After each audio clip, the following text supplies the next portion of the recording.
오늘 특별히 이제 교회에서 부부주일이라고 하는 이름으로 우리가 함께 모였는데, 이 5월을 생각을 해보면 유독 5월에는 무슨 날이라고 명명된 날들이 참 많습니다. 저도 새삼 느꼈는데요. 지나간 5월 1일이 근로자의 날이라고 그랬거든요. 이 근로자의 날을 비롯해서 5일로 가면 어린이날, 8일로 가면 어버이날 되죠. 그 다음에 이런 날이 있었는지도 모르지만 10일은 유권자의 날이래요. 그리고 엊그저께 15일이 스승의 날이었죠. 그 다음에 다음 주에 18일은 우리 젊은이들 있으면 성년의 날이 또 있습니다. 그리고 19일 가면 발명의 날이라는 것도 있고요. 20일 가면 정말 듣도 보도 못한 세계인의 날이라는 것도 있습니다. 그리고 21일이 부부의 날이라는 겁니다. 그리고 25일에 또 하나 있어요. 이건 뭔지 모르지만 방제의 날이래요. 이렇게 해서 세어보니까 5월이 10개의 날이 있어요. 31날 중에 10개의 날이 있는 달이 5월이더라고요. 뭔 날이 이렇게 많은지. 그러나 5월은 보통 가정의 달이라고 합니다. 그것은 이런 날들 가운데 그래도 중요한 어린이날이 있고 어버이날이 있기 때문입니다. 이 날들보다는 중요하지 않지만 여기에 덧붙여서 말씀드렸던 부부의 날도 있기 때문이 아닌가, 그런 생각을 합니다. 그래서 교회는 통상 5월에는 가정과 관련하여 첫째 주는 어린이 주일, 둘째 주는 어버이 주일 이렇게 지키게 되죠. 그런데 오늘은 이에 더하여 부부의 날의 의미를 하나님의 말씀에 비추어 생각해 보는 시간을 갖게 된 겁니다. 사실 오늘 우리가 함께 읽은 성경 말씀은 직접적으로 가정이라든지 또는 부부와 관련된 말씀은 아닙니다. 그러나 그 내용 속에는 하나님께서 우리에게 허락하신 가정을 비롯하여 모든 관계에 있어서, 나아가 우리와 하나님과의 관계에 있어서 우리가 어떻게 살아야 할 것인가에 대한 중요한 진리의 말씀이 소개되어져 있습니다. 오늘의 본문 말씀이 기록되어 있는 창세기 5장에는 아담부터 노아까지의 계보가 기록이 되어져 있습니다. 그래서 창세기 5장 1절은 이렇게 시작합니다. 이것은 아담의 계보를 적은 책이니라. 그리고 이 계보 속에 정말 평범한 가문 하나가 소개되는데, 그게 오늘 우리가 살펴보고자 하는 주인공인 에녹이라는 하는 사람의 가정입니다. 성경에 보면 특히 구약 성경에는 많은 족장들, 왕들, 예언자들이 나오게 됩니다. 그리고 그들의 업적에 대해서는 성경 각 권의 책으로 또는 상당한 지면을 할애하면서 소개를 합니다. 그리고 이때 공통된 내용 가운데 하나가 그들을 하나의 신앙의 모델로서 소개를 하고 있다는 거죠. 아브라함이 그렇고, 이삭이 그렇고, 야곱, 요셉, 모세, 여호수아, 수많은 사사들, 다윗, 솔로몬 모두가 그렇습니다. 그리고 예언서를 보면 예레미야나 에스겔이나 다니엘, 이런 것들은 성경 한 권의 각 책입니다. 이 책에 에스겔에 대한 소개가, 다니엘에 대한 소개가, 이사야에 대한 소개가 기록이 되어 있죠. 그런데 사실 오늘 본문의 주인공인 이 에녹이라고 하는 사람을 보면 이 에녹에 대한 성경의 기록은 그리 많지 않습니다. 성경 전체를 보면 에녹이라고 하는 이름이 한 10군데 정도 나옵니다. 그런데 그 가운데서도 동명이인이 2군데가 나오고 나머지가 오늘 우리가 살펴보고자 하는 주인공에 대한 이야기가 나오기는 합니다. 이러한 에녹에 관한 기록 가운데 특별히 그의 삶의 모습에 대해서는 구약 성경인 오늘 본문 말씀인 창세기 5장에서 한 번, 그리고 신약 성경으로 넘어가면 유다서에서 한 번, 그리고 히브리서 11장에서 한 번, 이게 전부라고 할 수 있습니다. 누가복음 3장에도 에녹이라고 하는 이름이 나오기는 하지만 이때의 에녹의 이름은 예수님의 족보를 소개하는 가운데 그저 지나가는 이름으로 나오게 됩니다. 그래도 이러한 기록 가운데 에녹을 좀 더 자세하게 소개한 기록이 있다면 유다서입니다. 유다서의 14절에서 15절을 보면 여기에서 에녹을 소개하기를 에녹은 아담의 7대 손이라, 그리고 그를 예언자라, 이렇게 소개를 합니다. 성경은 에녹을 예언자, 즉 선지자라고 했지만 그렇다고 해서 그가 말씀드렸던 이사야나 예레미야나 에스겔이나 다니엘 같은 대선지자도 아니고 호세아에서 말라기에 이르는 소선지자에 속하는 인물도 아니었다는 것입니다. 이처럼 성경에서 에녹이 차지하고 있는 비중은 그리 크지도 않고 그 내용도 그리 많지도 않다는 겁니다. 게다가 그의 가정과 관련된 것도 오늘 우리가 읽었다시피 몇 살에 누구를 낳았다는 기록뿐입니다. 자, 그러면 오늘 우리는 왜 이러한 에녹을 주목하고자 하는가? 성경은 이 시간 에녹의 어떤 모습을 우리에게 보여주고자 하는가? 그것은 한마디로 말하면 동행이라는 것입니다. 성경은 이에 대해 단적으로 말하기를 에녹은 하나님과 동행하는 삶을 살았다고 증거하고 있습니다. 즉 오늘 본문 말씀에 나오는 에녹의 삶의 모습 말입니다. 창세기 5장 22절과 24절에서 에녹의 삶에 대해 이렇게 증거합니다. 무두셀라를 낳은 후 300년을 하나님과 동행하며 자녀를 낳았으며, 24절은 에녹이 하나님과 동행하더니 하나님이 그를 데려가심으로 세상에 있지 아니하였더라.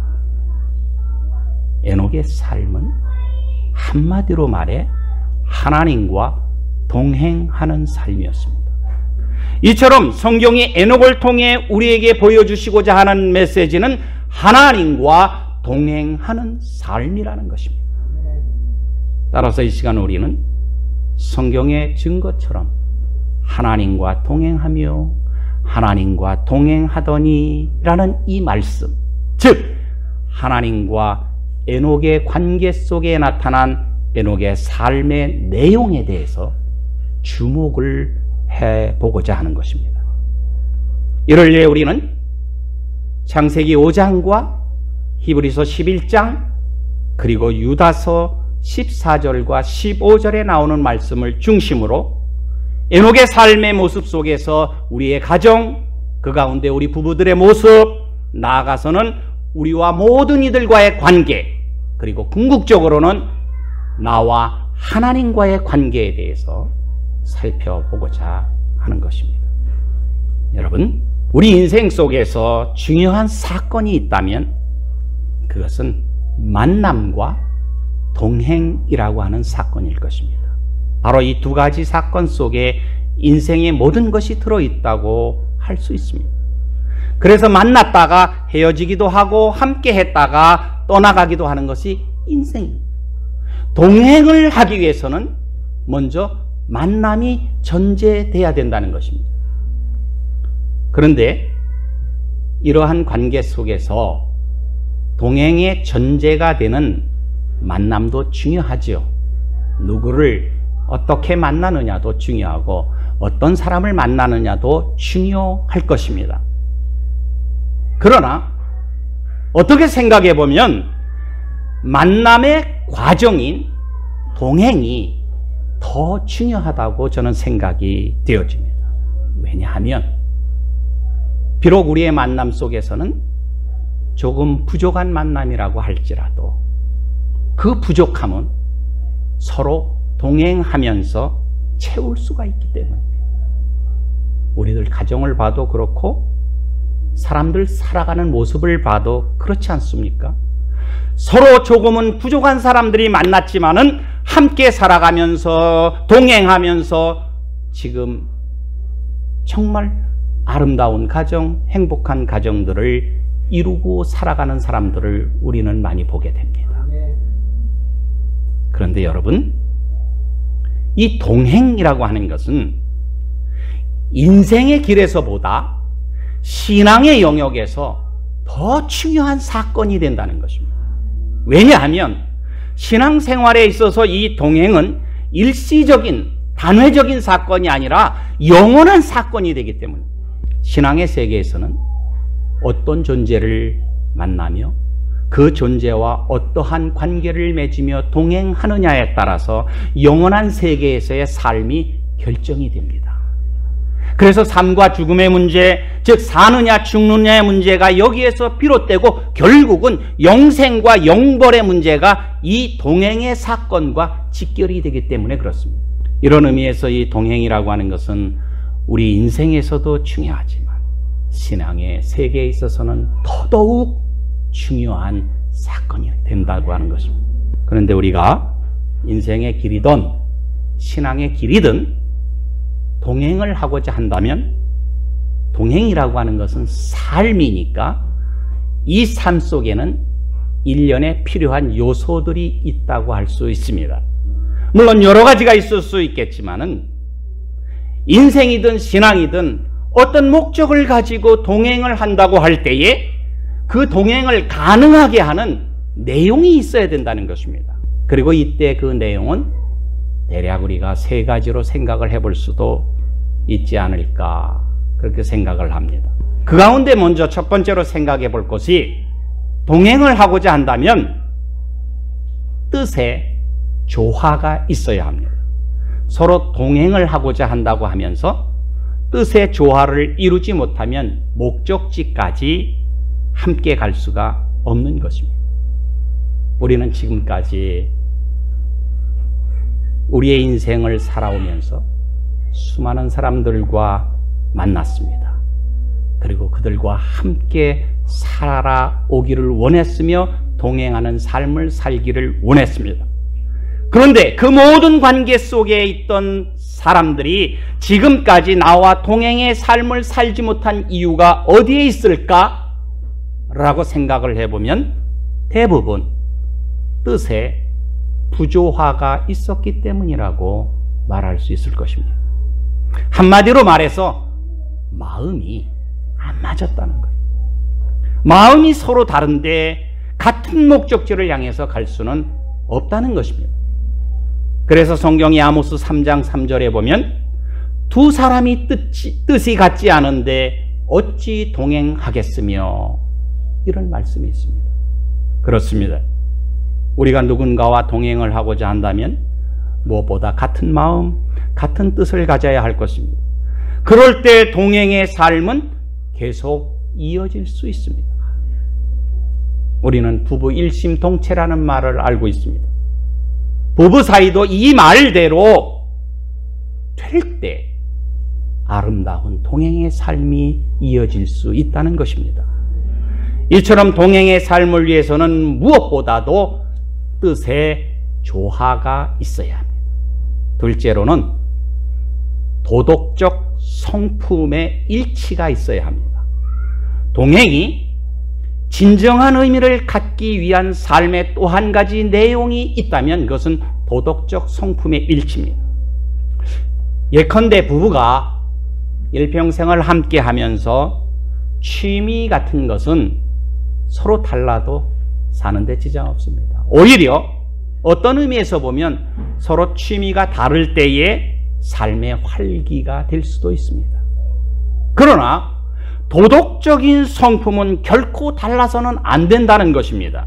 도덕적인 부조화는 모든 것을 끝나게 하는 요인이 됩니다. 도덕적인 부조화가 드러나는 날에는 동행의 삶이 중지됩니다. 그래서 다윗은 말하기를 시편 26편 4절에서 허망한 사람과 같이 앉지 아니하였사오니 간사한 자와 동행하지도 아니하리이다. 이렇게 말을 했습니다. 허망한 사람이나 간사한 사람과는 같이 갈 수 없다는 것입니다. 함께 할 수 없다는 것입니다. 이처럼 도덕적 성품이 일치하지 않으면 결코 그 누구와도 동행할 수가 없다는 것입니다. 그 다음 세 번째로는 서로 교제를 나누어야 된다는 것입니다. 동행이란 관계를 맺어가면서 함께 가는 것을 말합니다. 그래서 함께 동행한다는 것은 서로 교제를 나누며 상호의 의사를 교환하는 것입니다. 그럴 때 동행은 의미를 갖습니다. 동행을 하자고 하면서 혼자서 앞서간다면 이건 동행이 아니지요. 가끔 우리는 부부간에 산책을 하거나 등산을 하거나 쇼핑을 하는 모습들을 볼 때가 있습니다. 그런데 두 사람이 손을 꼭 잡고 가는 모습을 보면 참 아름답습니다. 그런데 누군가 한 사람이 휑하니 앞서가는 모습을 보면 그들의 지난밤 모습을 상상해 볼 수가 있습니다. 동행이란 관계 속에서 이어가는 삶의 모습입니다. 그래서 그 관계 속에서 끊임없는 교제가 이루어질 때에 동행의 의미가 깊어지는 것입니다. 우리는 인생을 살아가면서 좋은 사람 만나기를 원합니다. 그러나 아무리 좋은 사람이라도 그 사람과 교제를 나누지 않으면, 관계를 맺지 않으면 나와는 아무 관계가 없다는 것입니다. 관계가 맺어지지 않으면 동행할 수가 없다는 거죠.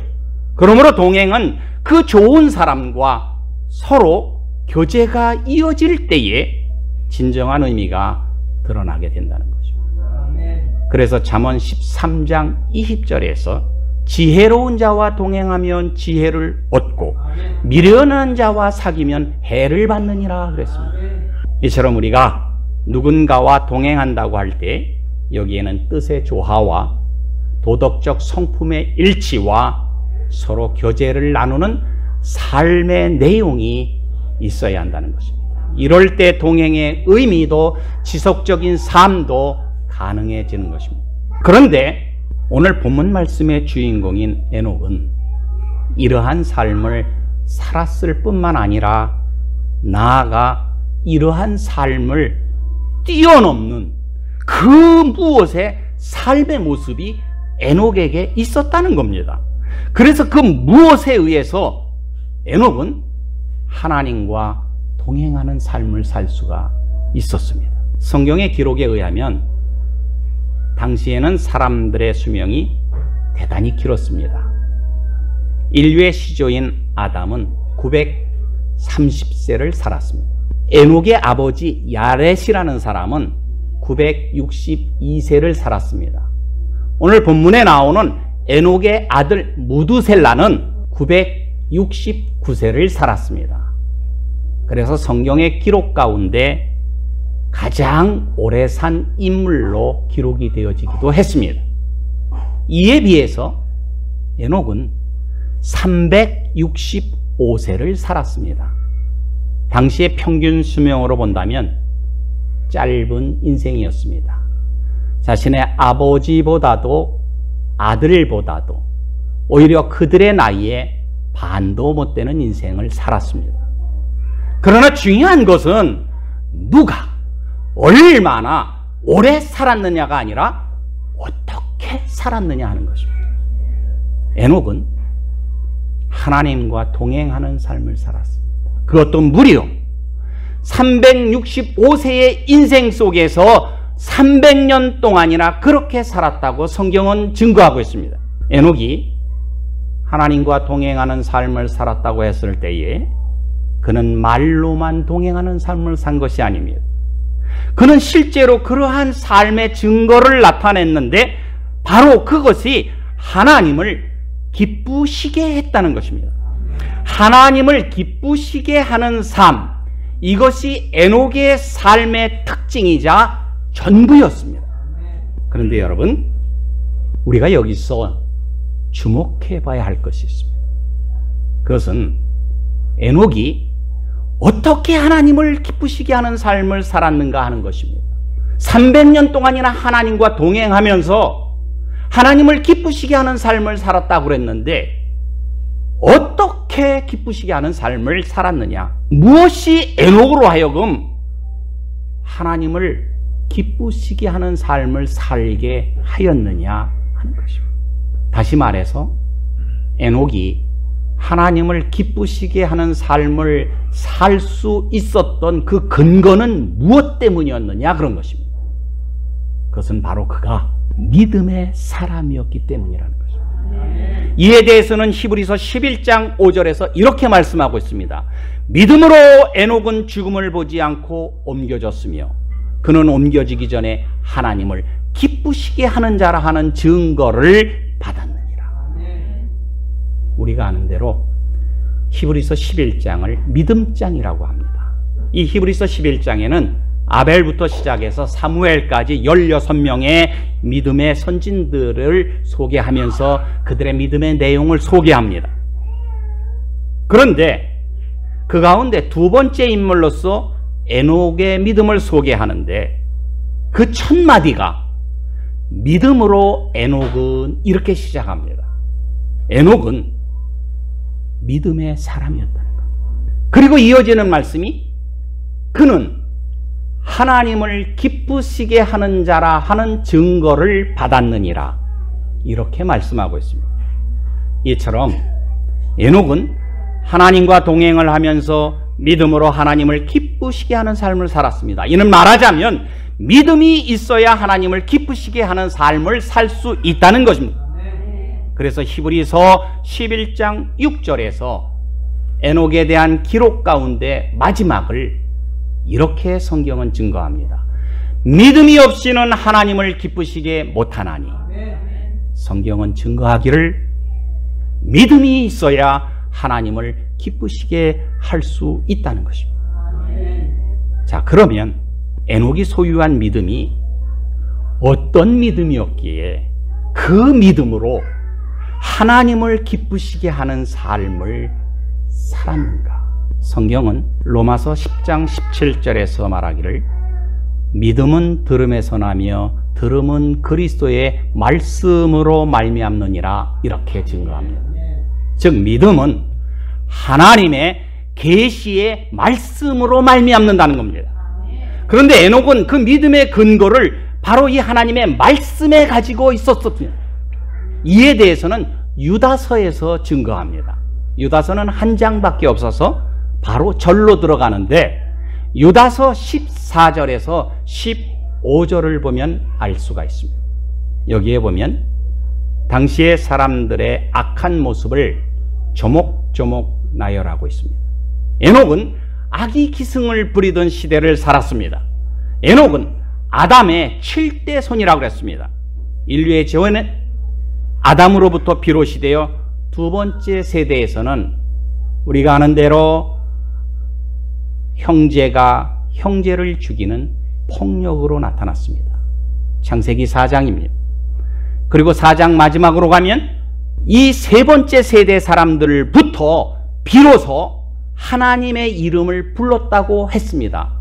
그렇지만 그들은 하나님을 진정으로 섬기지 않았다고 성경은 증거합니다. 이후로도 그들의 악행이 계속됐습니다. 에녹의 시대에 이르러서 사람들은 더욱더 하나님의 뜻을 저버리고 불경건한 행동을 하기 시작했습니다. 이것이 아담의 7대 손 에녹의 시대입니다. 이에 대해서 하나님께서는 에녹에게 그 시대를 향한 심판의 메시지를 주셨습니다. 이것이 유다서의 내용입니다. 그 당시 사람들은 이렇게 말했을 것입니다. 아니, 이처럼 좋은 세상에 심판은 무슨 심판이냐고 했을 것입니다. 그러나 에녹은 하나님의 말씀을 받고 그 말씀에 의지하여 그 말씀을 믿고 그것을 그들에게 담대하게 선포했습니다. 경건하지 않은 자기 백성들의 행위, 주께 거스리는 완악한 말을 하는 죄인들을 향해서 하나님께서 그들의 행위로 인하여 정죄하시겠다고 하는 이 하나님의 심판의 말씀을 에녹은 담대하게 선포했습니다. 이 예언의 메시지는 에녹의 증손자인 노아 때에 홍수의 심판을 통해서 성취가 됐습니다. 이처럼 에녹은 하나님의 말씀을 믿었으므로 심판에 대해서도 담대하게 선포할 수가 있었던 겁니다. 심판의 예언이 하나님의 말씀이었기에 굳게 믿었습니다. 바로 이 하나님의 말씀을 순수하게 믿은 믿음이 에녹으로 하여금 하나님을 기쁘시게 하는 삶을 살게 하는 근거가 되었다는 겁니다. 그렇습니다, 여러분. 믿음이라고 하는 것은 어떤 표징이나 종교적인 경험이나 단순한 신앙적 체험에 근거하는 것이 아닙니다.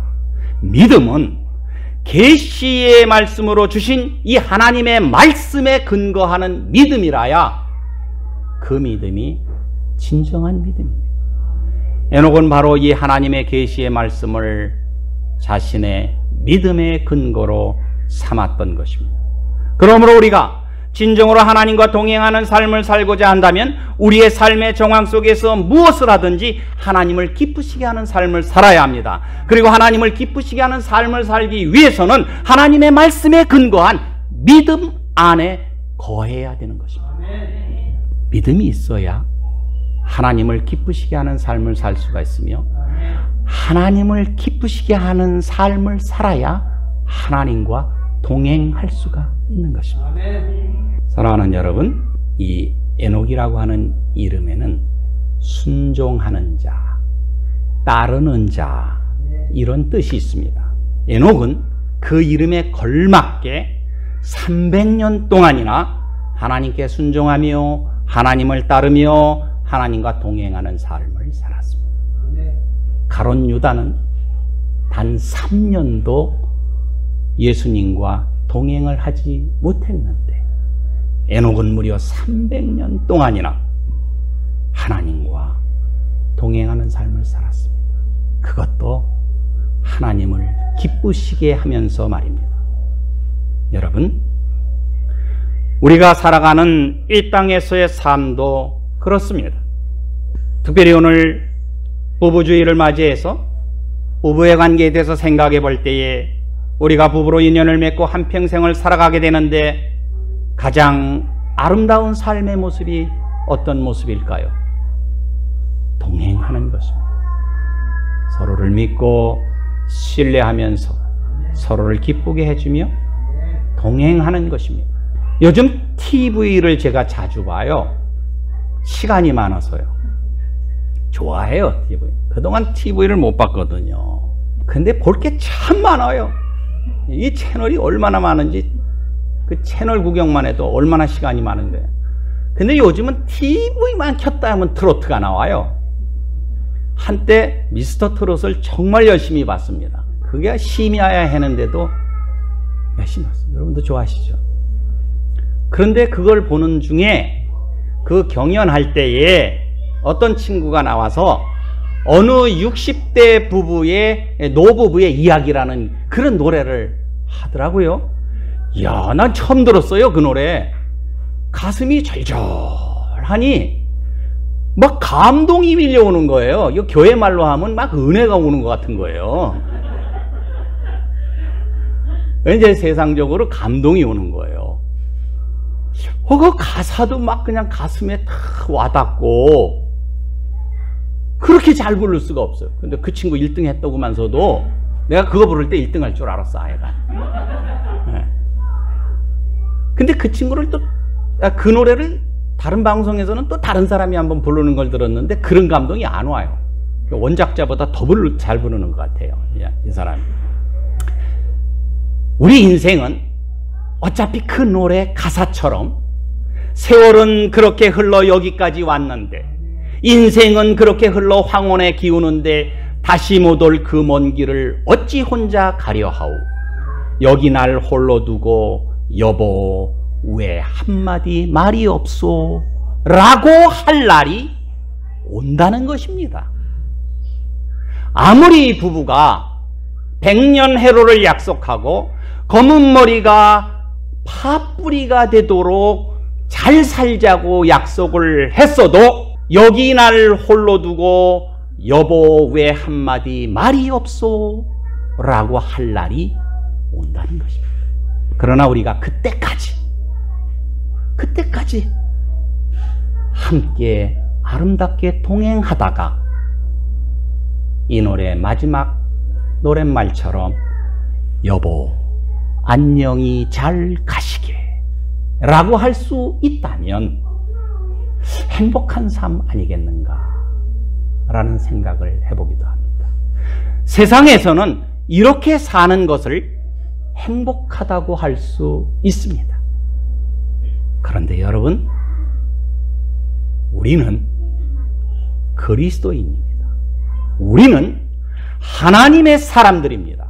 따라서 우리에게는 세상 사람들과는 다른 삶의 내용이 요구되는 존재들이라는 것입니다. 그것은 우리가 진정 그리스도인이라면, 우리가 진정 하나님의 사람이라면 우리는 하나님의 말씀에 근거한 믿음을 가져야 한다는 것입니다. 그리고 그 믿음을 가지고 하나님을 기쁘시게 해야 합니다. 나아가서 하나님을 기쁘시게 하면서 하나님과 동행하며 살아야 합니다. 에녹과 동행하셨던 하나님, 그 하나님은 지금도 살아계셔서 우리를 이끄시고 우리를 인도하시며 우리와 동행하시기를 원하십니다. 여러분의 남은 인생 속에서 여러분 모두가 이 하나님과 동행하면서 날마다 승리하는 삶을 살아가시기를 주님의 이름으로 축원합니다.